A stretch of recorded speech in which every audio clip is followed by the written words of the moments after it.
toto programové obdobie bolo naozaj dosť veľké trápenie. Nedostatok kapacít odborných, nedostatok projektových zámerov, alebo zámery, ktoré nie celkom súhlasili s tým, čo sme mali predpísané v stratégiách, alebo to, čo predpísal program rozvoja vidieka. V roku 2017, keď sme sa dozvedeli, že sme boli úspešní a získali sme štatút MAS, sme sa nesmiernym spôsobom tešili, že budeme môcť prispievať v skupine ľudí a s odbornými kapacitami toho regiónu pomáhať. Sme v roku 2024 a za ten časový úsek, pomerne dosť dlhý, sa nám darí pomerne málo. Celý ten proces je veľmi náročný, celý proces je komplikovaný.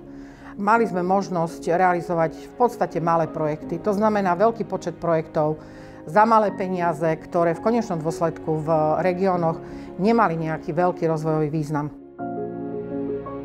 Bolo to zložité riadenie z dvoch zdrojov, aj keď na jednej strane sme boli veľmi radi, že môžeme čerpať dvojzdrojovo, z jednej strany z integrovaného regionálneho operačného programu, ako aj z programu rozvoja vidieka, ale tá kombinácia hlavne pre podporu chodu MASky bola veľmi zložitá. Aj z hľadiska získavania zdrojov, aj z hľadiska ich realizácie, využívania a potom hlavne z hľadiska ich účtovania. Ďalším problémom veľmi dlhé lehoty na to, kým sa vôbec niečo pohlo, kým sme začali vyhlasovať výzvy. Keď sme získali štatúty v roku 2017, tak prvé výzvy sme spúšťali až v roku 2019. Mnohé MASky boli nastavené tak, že začneme pracovať hneď v tom roku 2017, ale bohužiaľ jalové 2 roky sme s ťažkou biedou prekonávali, tak aby sme naozaj ako MASky vyžili. Žijeme v nádeji, že prichádza nové programové obdobie Európskej únie.